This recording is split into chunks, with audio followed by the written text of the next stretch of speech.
Hola amigos, como todas las semanas os habla Carmen Cabestañ desde el programa La Voz del Silencio de Radio Sapiens. Como bien sabéis, La Voz del Silencio es un programa dedicado al acoso escolar. Nuestra voluntad sería que este programa no existiera y no tuviera razón de ser porque hubiéramos terminado ya con esta tremenda lacra social en la sombra.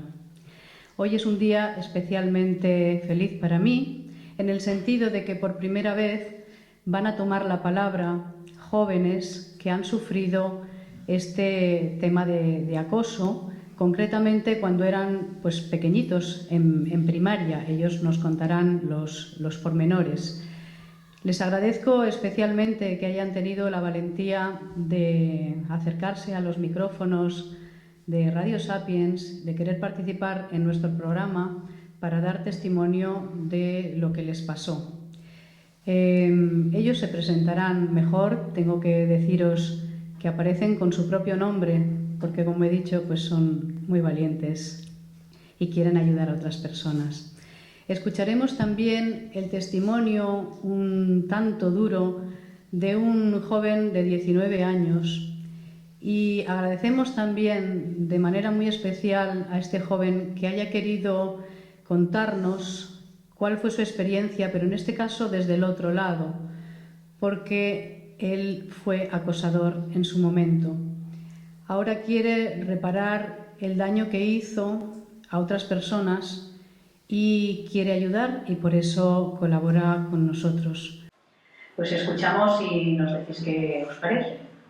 No sé qué pasó en clase, eso quizá en segundo de primaria, cosas así, no éramos muy pequeños. No sé qué me hizo y donde colgábamos siempre las patas detrás de la clase, lo enganché allí detrás y le empecé a pegar hasta que entró, la profesora la vio entrar y el chaval se quedó en el suelo tirado y cuando le preguntó qué le había pasado yo lo miraba como diciendo, como digas algo ya sabes lo que te espera.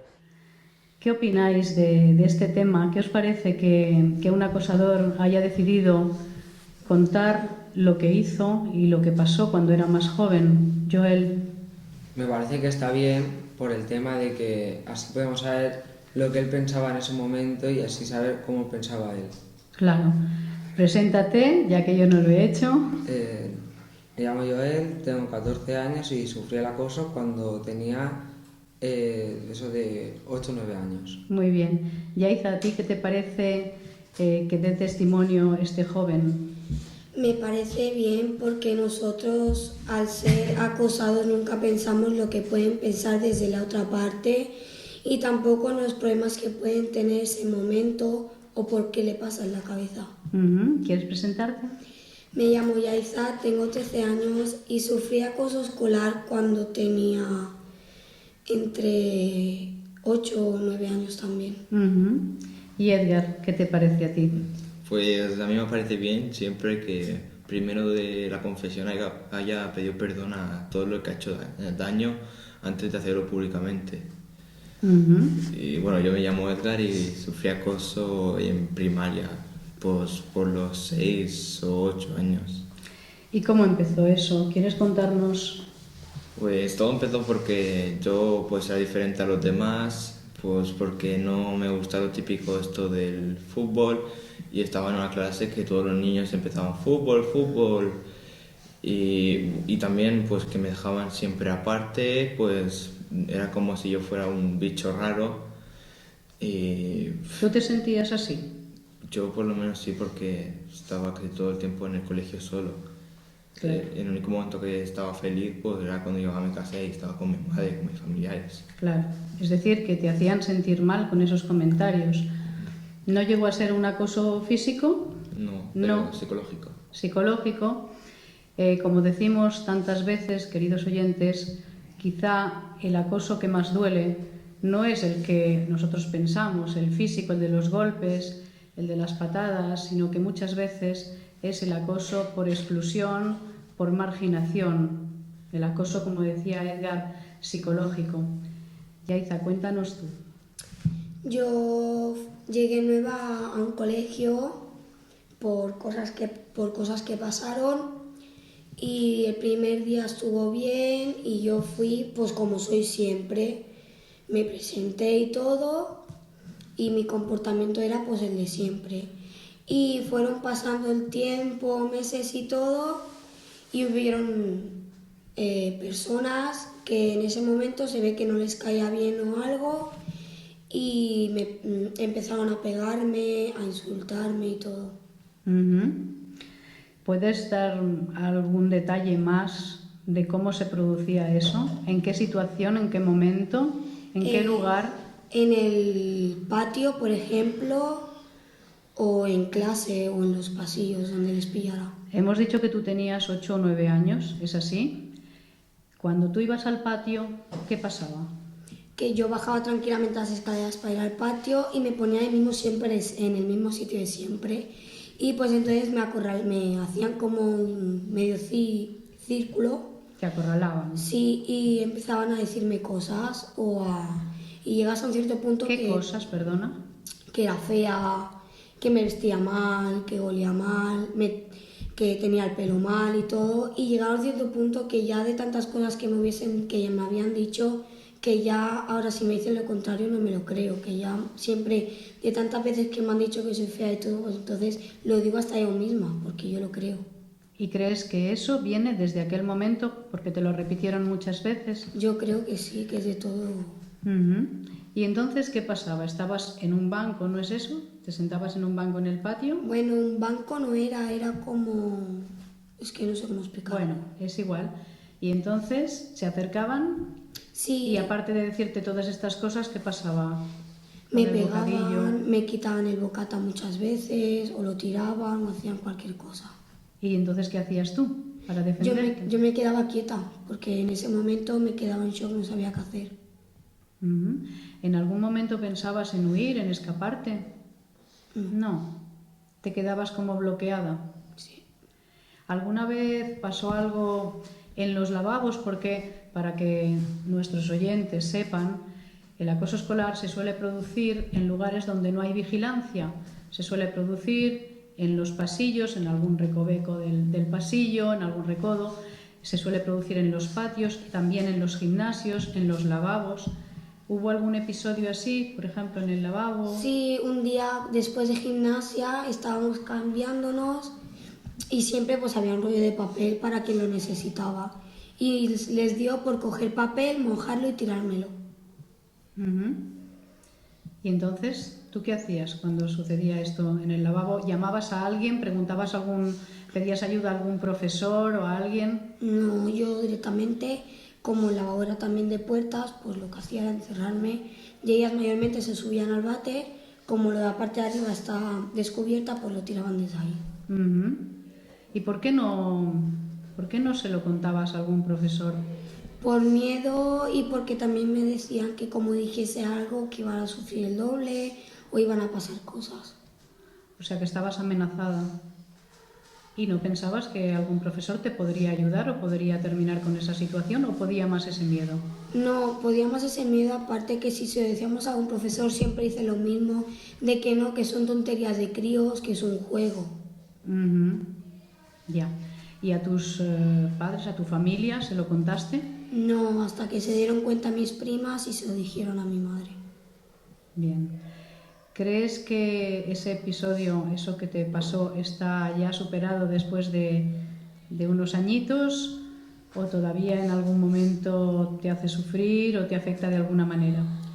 Ahora en estos momentos sí, pero hace unos años lo que hacía, me venían imágenes o recuerdos y en ese momento estaba, por ejemplo, hablando y me caían las lágrimas y empezaba a llorar y me iba al cuarto. Te ibas al cuarto porque recordabas todo eso que te había pasado. Joel, ¿y tu caso? La mía fue por mi forma de comportarme, o mi forma de ser o de hablar. Y entonces, no sé por qué, al hablar de otra manera distinta a los demás, me decían que no podía hablar así, o que era rarito, o que no tendría que jugar a algunos juegos porque era demasiado inteligente, demasiado tonto para eso, y que no debía estar en ese curso, que debía estar más atrás, en P3, porque me gustaban series que eran de niños pequeños y cosas así. Y luego también por mi pelo, que cuando me lo empecé a dejar largo, mucha gente se reía, me insultaban y Y entonces lo que hacía normalmente era ponerme la música y pasar de ellos. Ya. O sea que tu defensa era de alguna manera colocarte los cascos y pasar de ellos. Y cuando dices se metían conmigo por mi forma de hablar, ¿de qué manera hablabas tú? ¿Por qué? Porque según ellas yo ya hablaba de una forma muy rara, porque utilizaba algunas palabras que ellos no entendían y que pensaban que eran insultos. Ya. ¿Quieres decir que tu nivel era más elevado, vamos a decir así, o más culto? Sí, y entonces decían que eran insultos y luego yo, por ejemplo, se lo demostraba con el diccionario y me decían que era un rarito, que no sé qué, y Ya. al final acababa pasando de ellos. ¿Cuánta gente te hacía eso? ¿O cómo era? ¿Había un cabecilla y había otros? ¿Cómo era?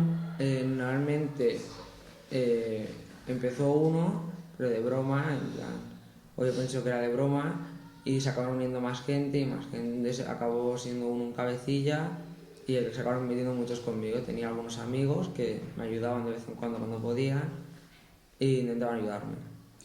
Vale, o sea que tú tuviste gente a tu lado que te ayudó. Sí, ¿Y tú, Yaiza? ¿Hubo gente a tu lado que te ayudó? Por parte sí, por parte no, porque muchas veces venían mis primas y todo, pero ellas decían que no pasaba nada. Ya. Pensad, quienes nos escucháis, que es muy importante cuando se produce un caso de acoso escolar que de algún modo se puedan al menos equilibrar las fuerzas. Es decir, si hay una serie de alumnos que se unen al cabecilla o a los cabecillas y los demás se mantienen indiferentes, va a ser muy problemático ayudar a la víctima o a las víctimas. Es fundamental que los testigos, que normalmente son los chavales de la propia clase, tomen partido, que no tengan miedo, que el miedo es uno de los factores más importantes en estos casos, y que se posicionen al lado de la víctima. En el caso de Joel fue así, en el caso de Yaiza no, al parecer, y en tu caso, Edgar, hubo gente que te ayudó. Ahora nos cuentas con más detalle si quieres. Pues tenía pues en mi clase muy poco. Había una niña que era mi mejor amiga, se podría decir, que era todo el rato que podía estar con ella, pues lo estaba, porque era pues como estaba como en un espacio seguro cuando estaba con ella, porque como más o menos era como yo y nos entendíamos mutuamente. ¿Qué significa como yo? Pues que teníamos casi los mismos gustos y todo eso. Entonces ella era quien más te ayudaba. Sí. ¿Y cuánta gente se metía contigo? Pues también eran como un grupito eran todos niños, era el grupito de los niños. Porque también estaba al lado de las niñas, pero las niñas siempre estaban con las niñas. Era como una clase de facciones, se podría decir. Estaba el grupo de las niñas y el grupo de los niños. Y estaban como muy separados. Entonces los niños eran quienes Sí. te molestaban, te excluían, ¿y las niñas? Pues las niñas ni caso. Es que eran niñas con niñas, ¿sabes? Aunque el colegio no fuera así. O sea, se mantenían al margen excepto una que te ayudaba. Sí, ¿Es así? sí. ¿Vosotros creéis que la gente conoce bien este fenómeno? ¿Que cuando se habla de acoso escolar son realmente conscientes de qué es, del daño que causa, de lo que supone? Yo creo que solo es cuando le pegan, tipo de las películas, que se cree que con pegar un puñetazo a alguien, solo cuando pega eso es acoso. Si le insulta o le excluyen algo, piensan que puede ser solo un juego, puede ser mentira, puede ser que se lo esté inventando. Yo creo que eso es lo que piensan. Y también pues los niños pequeños, porque donde más se producen es cuando son pequeños, pues yo creo que no tienen suficiente conciencia para saber lo que están haciendo en ese momento. Porque la mentalidad de un niño pequeño es pues solo jugar, jugar y jugar, ¿sabes? Ya que dice ahora Edgar esto, es importante señalar que el acoso empieza a edades tempranas, que hay niños de 4 años que ya acosan a otros compañeros y que hay personas que han sufrido acoso durante 10 años. Y esto puede parecer que no es cierto, que es una exageración, pero son muchos los casos que al mantenerse, digamos, en el anonimato no se pueden solucionar. Y otros, como a veces hemos comentado, cuando buscan ayuda, como decía Yaiza, pues no la encuentran. ¿Qué les diríais vosotros, Yaiza, por ejemplo? ¿Qué pedirías al profesor, a los profesores? Que si algún niño o algún alumno que tengan o que no sean suyos mismos, que sean del mismo centro, si les dice algo así, que no le digan que son tonterías, sino que averigüe qué realmente está pasando y que le ayude a esa persona. Yo aprovecho también para pedir a mis colegas que lo hagan así, que es importante no solamente ver a los niños, sino mirar, fijarse, ir a buscar realmente, ir al fondo de las cosas, ¿no? Porque a veces parece que algo puede ser trivial, pero en realidad no lo es. Como mínimo, asegurarse de si es una tontería o si hay algo verdaderamente importante que requiera la intervención del adulto, del profesor, de los padres. En tu caso, Joel, ¿hablaste con tus padres? No, no quise hablar con mis padres con tal de no preocuparles, pero sí que era con los amigos, sí que se decía mucho y se lo intenté decir a profesores, pero decían o que era un juego de niños o que me comportara de una manera diferente para encajar. Esto también es muy importante. Los niños y los adolescentes tienden a proteger a sus mayores más queridos, normalmente a los padres, y muchas veces no informan por no preocuparles. Es decir, que la falta de información puede venir, como ellos han dicho, por varios motivos. Uno es porque estoy amenazado, otro es porque verdaderamente pienso que nadie me va a ayudar, otro es porque no quiero preocupar a mis propios padres. ¿No es eso? Bueno, y en este momento, Edgar, ¿esto consideras que está solucionado en tu caso? Bueno, siempre se me quedarán esos recuerdos, a veces que me vienen más, a veces que me vienen menos, pero cuando, pues aún lo siento cuando empiezo a hablar de ellos, ¿sabes? Que me llegan las cosas a la cabeza. Tú te emocionas, ¿verdad? Todavía cuando recuerdas lo que sufriste en el pasado. Sí. En el caso de Yaiza creo que sí que se ha ido solucionando mejor. Sí. ¿De qué manera? No sé, varias maneras. Vale, creo que te fue muy bien un ejercicio sobre el perdón, ¿no es eso? Sí.